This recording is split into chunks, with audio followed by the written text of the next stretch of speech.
Kwa mitokoto ya mwambao, tegea Radio Coast. Radio Coast, fichua wazi.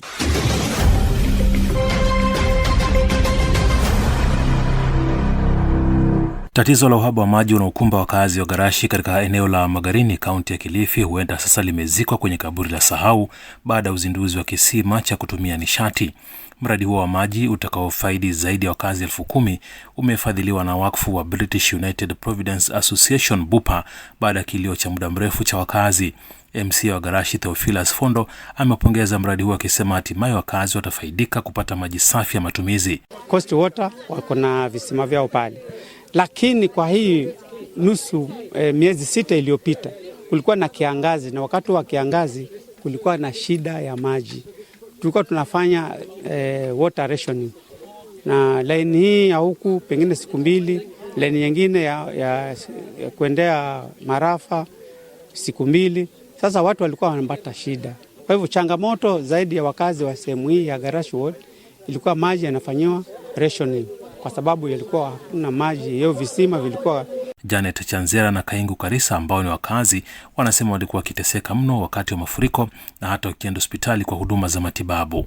Na wamama tulikuwa tukienda kutafuta maji, tufika nyumbani hatuwezi kuenda kwa shamba mapema na hatupati chakula, lakini sasa hivi tutakuwa tunaenda shambani mapema, na watoto wetu pia walikuwa hata mara nyingine hawaendi shule, hasa watoto wasichana, kwa sababu maji tunapata mbali. Manake maji yameingia kwa vijiji, yameingia kwa mashule, yameingia pale hospitalini kwetu pale dispensary Garashi. Kwa hivyo sisi tunashukuru kwa mradi, tutanawiri, tutakuwa na afya nzuri, watoto wetu wataenda shule bila shida. Tunabeba ni mbali kabisa. Ukitaka pikipiki ni pesa, kama huna pesa unaenda hivyo, unakanyaga unaenda ukabebe uje.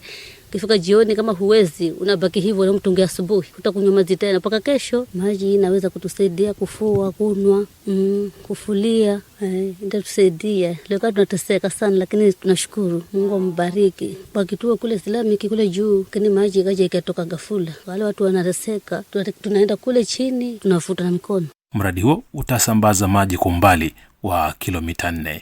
Mimi ni George Otieno na hii ni Radio Coast. Mitokoto ya mwambao na Radio Coast. Radio Coast, fichua wazi.